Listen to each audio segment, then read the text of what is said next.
Back in the 90s, Ice Cube was known as a famous rapper that was always selling numbers. Whether it was through his own career or a part of the group NWA, you couldn't escape the cold artist. However, nowadays, he'll be remembered as the guy who was in that failed blockbuster for Universal, War of the Worlds 2025, a film that questioned my sanity during its 90-minute runtime. But before we get into it, I know I teased that a worst of the worst on Karate Kid Legends is next, but when I saw this film all over my Twitter the last couple of weeks, I knew I just had to watch it. And oh boy, this was surely a movie. If it wasn't for the film's poor editing, horrendous acting, and non-existent plot, the whole idea behind this one sounded pretty interesting. See, we have to thank this guy named Timur Bekmambetov for why this film was even made in the first place, as this is the dude responsible for the infamous genre called screen life. You know, movies like Searching, Missing, and everybody's favorite, Unfriended. As someone who enjoys some of these films, I can't sit here and lie that they all act the same. So it come to no surprise that they weren't really taking off aside from a hit here or there. Luckily for Timur, it was March 2020 and the pandemic had just begun, forcing everyone to reside in their homes. This is where Universal took note of Timur's accomplishments and decided to hit him up so he could produce a film for them. Timur quickly got Rich Lee to direct and acquired famous actor Ice Cube for the lead role. They decided to make it an adaptation of the novel War of the Worlds, where an alien invasion is taking place. Production lasted 15 days and post-production lasted 2 years, which meant that the whole concept behind this idea fell flat, and it appeared that Universal was gonna turn this film into a tax write-off. Nevertheless, Universal recently sold the rights to this movie to Amazon, thus forcing the inclusion of multiple ad placements throughout the narrative, even including an Amazon delivery driver as a character. Now, other people who worked on this film tried to deny this, but how can I believe that when this is the reasoning? There's two drone feeds in that scene. There's the drone that Dave is piloting, and then there's the drone that Mark is piloting. And so it was very confusing for a time, the edit, when you didn't have the Prime overlay on the Amazon drone, basically. So we needed to add that for clarity. Oh, that makes perfect sense. It's not like y'all could have just given them different overlays. Thank you, Amazon. This was so much needed. So obviously, this film was in shambles due to the production, which is why it came to no one's surprise that it debuted with a whopping 0% on Rotten Tomatoes. Alongside this, general audiences were trashing this film all over social media platforms like Twitter and TikTok. Clearly, it was a massive flop. Nonetheless, producers thought otherwise, as they claimed that critics and audiences did not have a big brain enough to understand the narrative behind this film. People have been working on Zoom and Microsoft Teams for 5 straight years. So all of that was not received. No one really picked up on that. And therefore, the movie, as it relates to the zero score, appeared to be an enormous creative failure from the critics' standpoint. I think they went into it expecting something much grander in scope.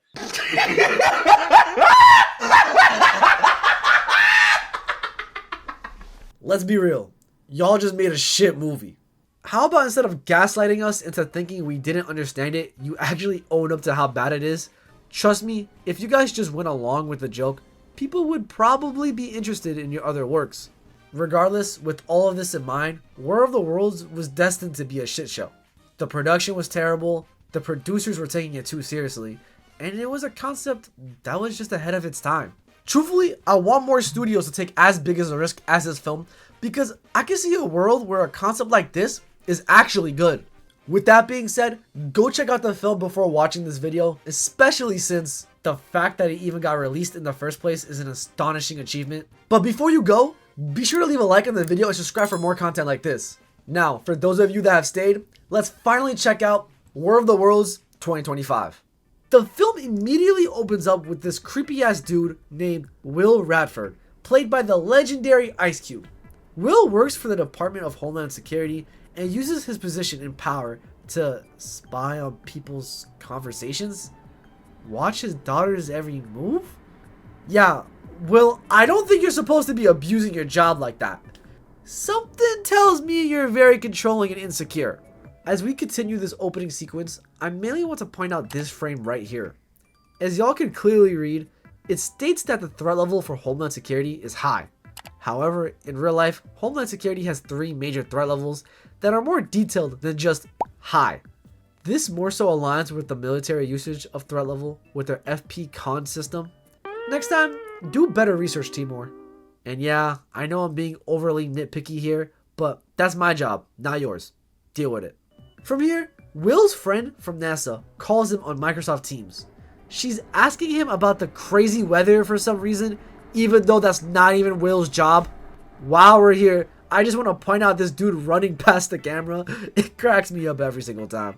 Seriously though, where the fuck did he come from? A few poorly edited stock footage scenes later, and Will leaves the call cause why the actual fuck should he care about the weather in the first place?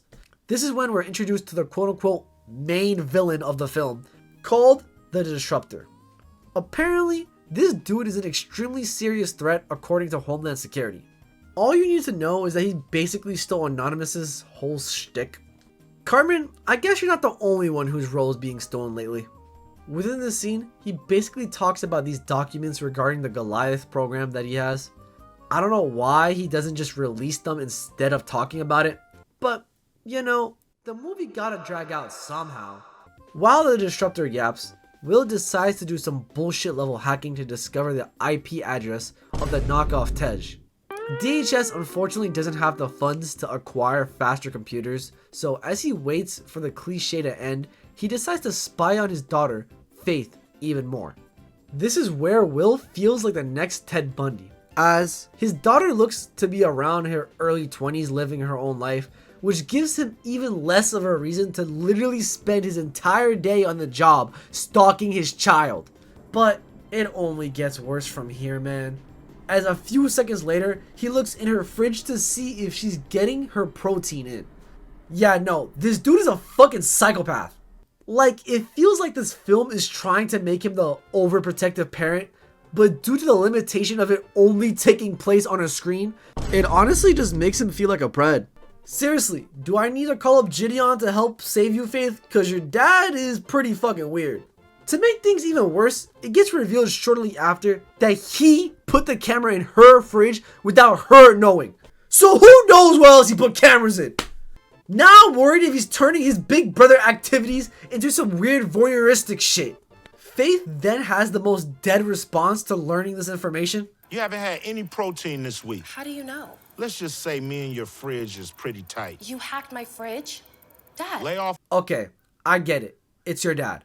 But gang, if anyone hacked my fridge just to make sure if I'm eating correctly, I would just fling them around like I'm the host. Anyways, we find out that Faith is pregnant, which explains why Will is acting more like someone who loves to play Roblox.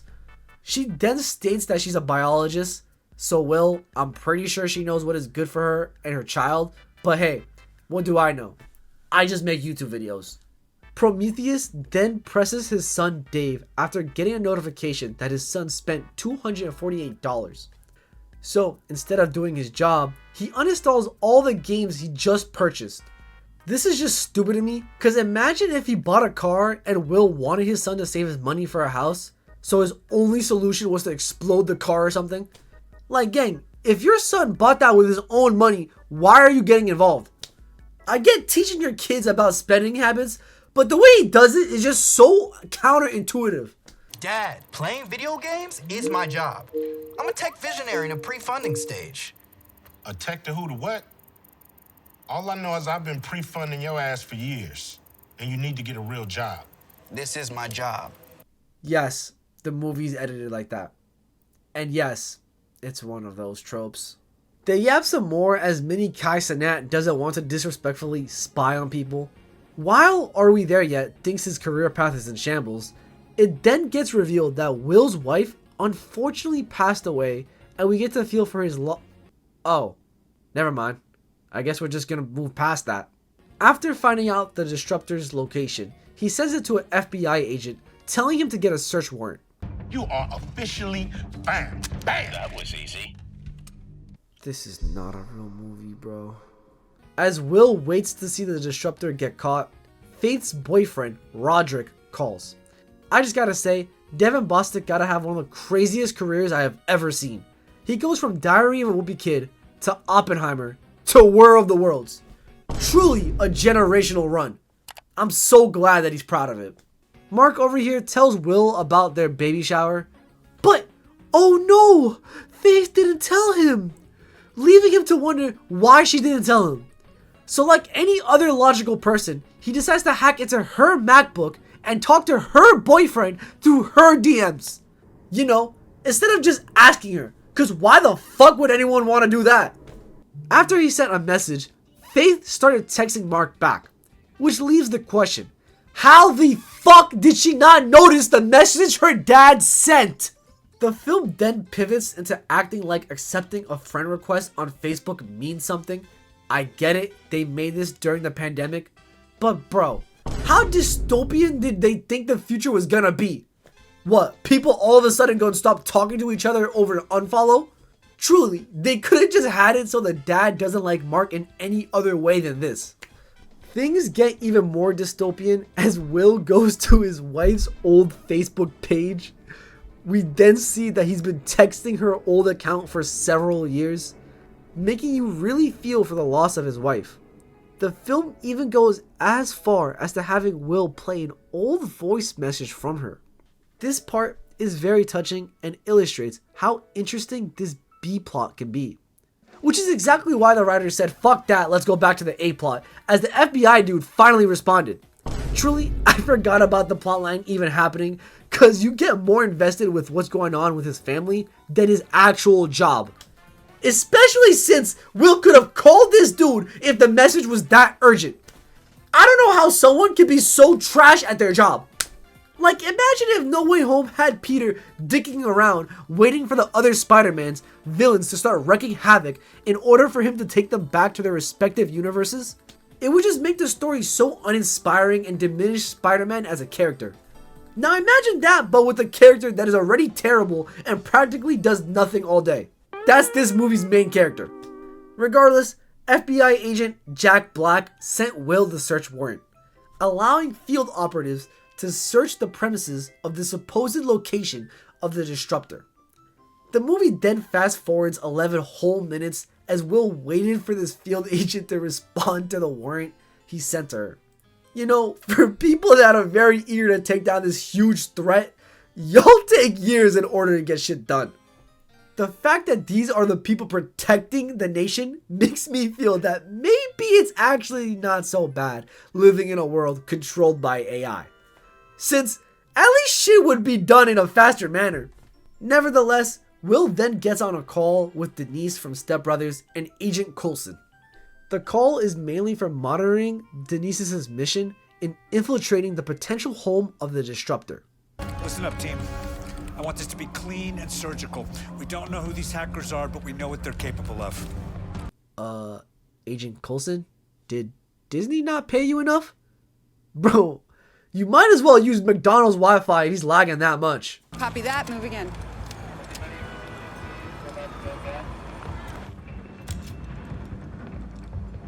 This is not a real movie, bro. This single image right here perfectly describes our society. Denise then enters the room where they suspected the disruptor to be. They realized they fell for another one of his traps. I don't know why they're acting like this is some sort of Looney Tunes episode. If this happened to y'all before, wouldn't you want to make sure it's actually him before going? After this, all hell breaks loose as alien missiles started raining down on Earth. This is then followed by the best scene of all time. Then somehow Will gained access to a camera in outer space, having him witness the many missiles entering this atmosphere. Not even gonna question how he did that. He tries to call his kids since the plot is terrorizing the world. We're then shown a bunch of news sites covering the situation even though it just happened. I guess the news companies in this universe knew about the attacks, cause how they got that shit out faster than me uploading this video. This reporter then randomly dies. I swear, the people in this universe have the same IQ as Vigilante from Peacemaker. A missile then hits nowhere near the Department of Homeland Security, causing Will's office to start shaking like crazy. But don't worry, his office is built to withstand a situation like this, as nothing tumbles over or even falls down in the background. Man, DHS really did think of everything when making that building. Huh. We then cut to Will being even more obsessed with his daughter as he texts her and checks all her cameras to make sure she's safe. Wait, what about his son, you're asking? Yeah, you see, Will gives two fucks about him, as there's a common theme throughout the whole film where he only checks in on his daughter. He barely checks to make sure if his son is okay, and when he does, they get into an argument. Literally, throughout the whole movie, Dave gets sidelined by his father. For what reason? We don't know. Since the writers assumed we would care for a backstory that we never get. Truthfully, I don't know how Universal ever thought this movie was a good idea. Will eventually discovers that Faith is hiding under a table at her job. He warns Roderick and tells him to head over to her job. Following this, Will calls Dave and we're met with the best camera work since Aliens vs Predator 2.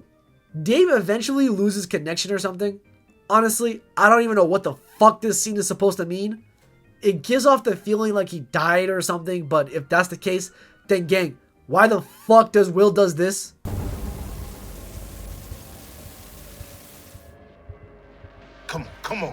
Come on, Dave.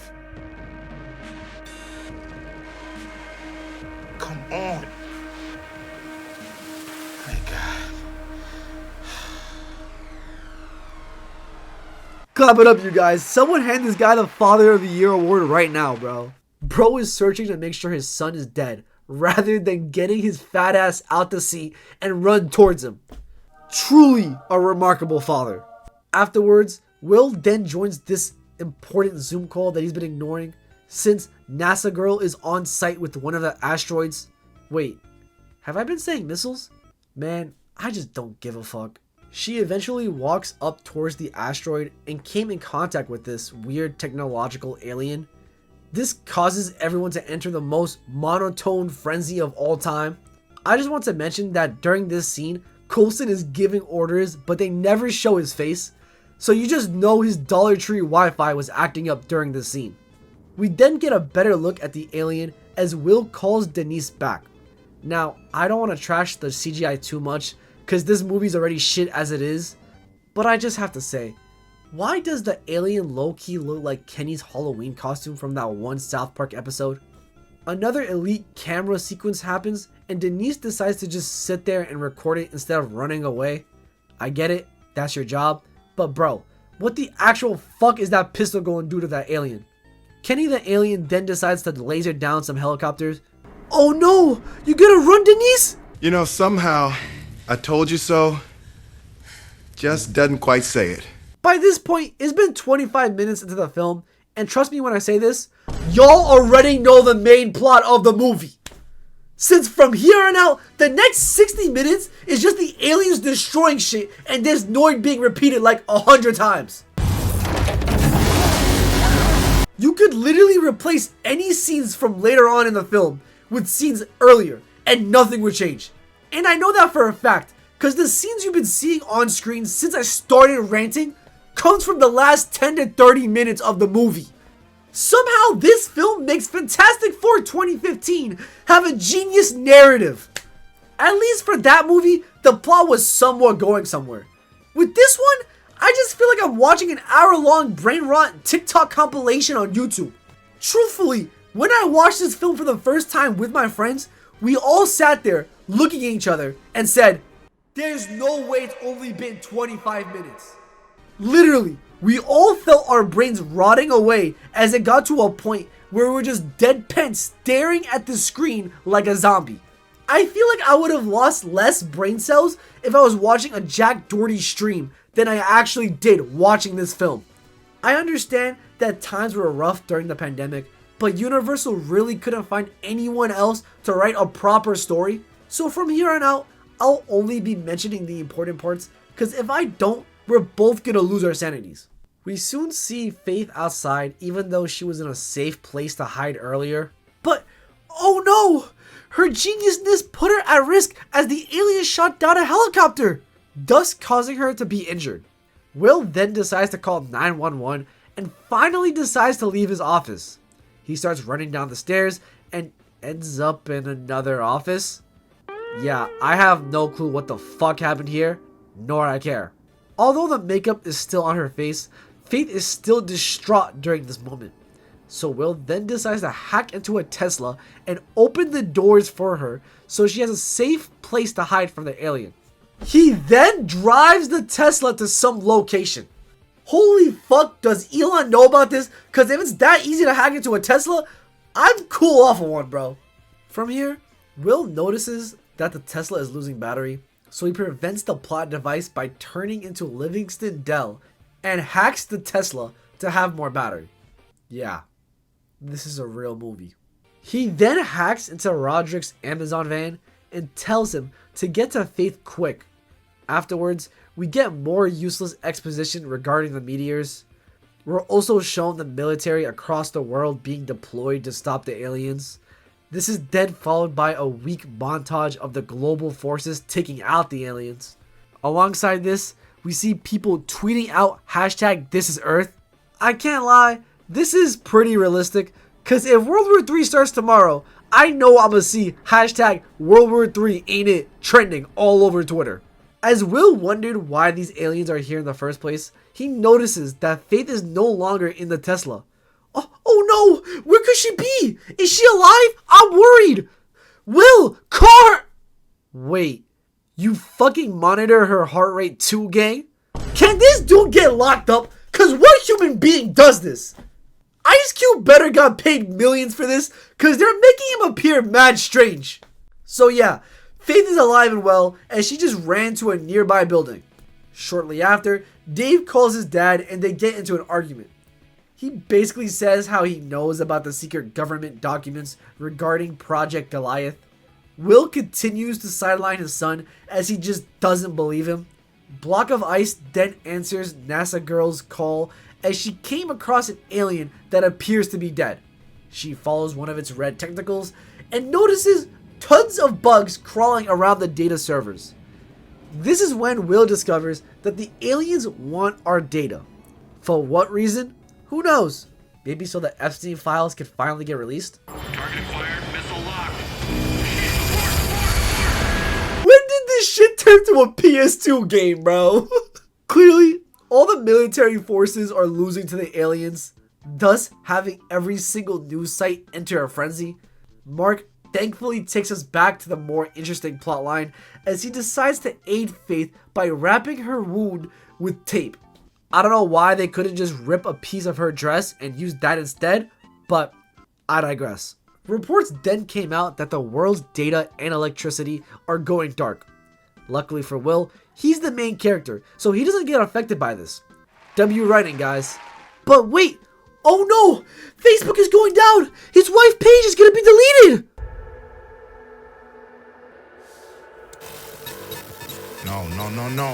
No. Remember to take out the trash today and be nice to the kids. I love you, baby. Remember to take out the trash today and be nice to the kids.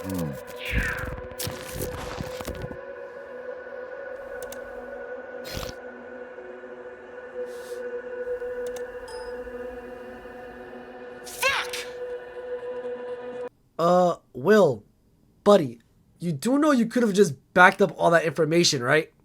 They attempt to make this a surreal moment for Will, but how can you make this relatable when most families have pictures printed out or saved on a hard drive?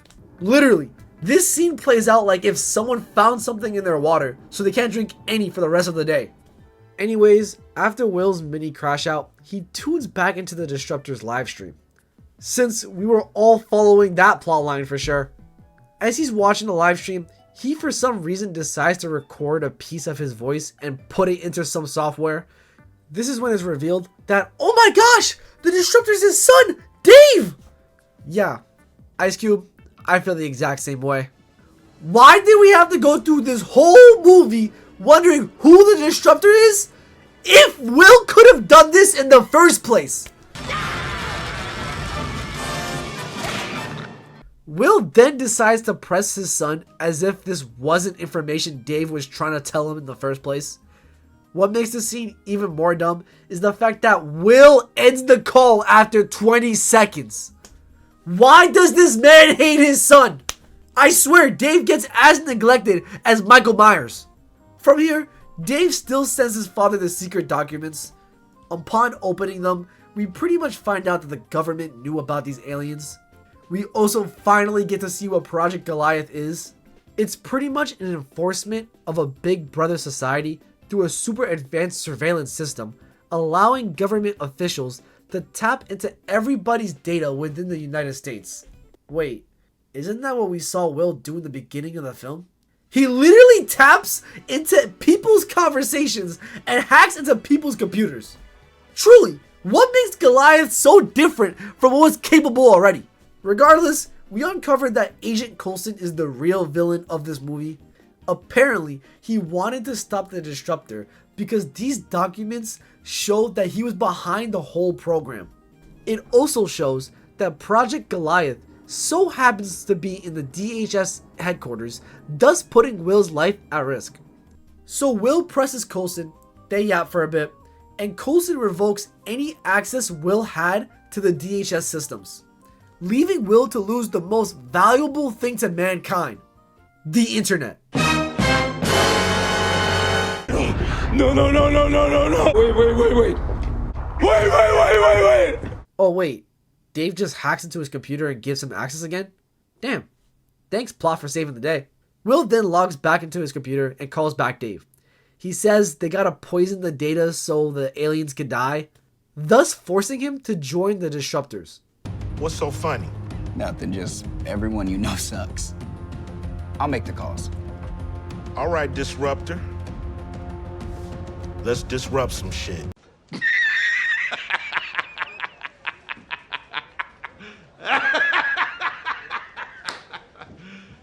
You serious? This movie is really a work of art. The knockoff Lizard Squad then start working together, and Will asks for access to his son's YouTube. Will then whips up a quick video exposing what Agent Coulson has done. You know, something the Disruptors should have done in the beginning of the movie. This is what happens when you hire the same writer that made Osmosis Jones. We then see the best image of all time, and Will uploads the freshly made virus to the data centers globally. The aliens notice this, causing them to disrupt the upload and attack each hacker one by one. Don't worry though, Plot Armor saves Dave as he used a green screen to hide his location. NASA Girl, Dave, Faith, Roderick, and Will then hop on a call together. They figure out that they can make another shitty virus and upload it to Goliath. As Faith, Dave, and NASA Girl work on the code, Will hacks into a Zoom meeting. I love the fact that Will screams and utters no multiple times during this, but then decides to mute himself a few scenes later. It's like they just gave up editing this movie. Seriously, you could have put him muting himself earlier in the film and the rest of this scene just would make sense. Anyways, the government plans to bomb DHS for some reason, so they gotta cook up the virus fast. This is where the dumbest scene within the whole movie happens.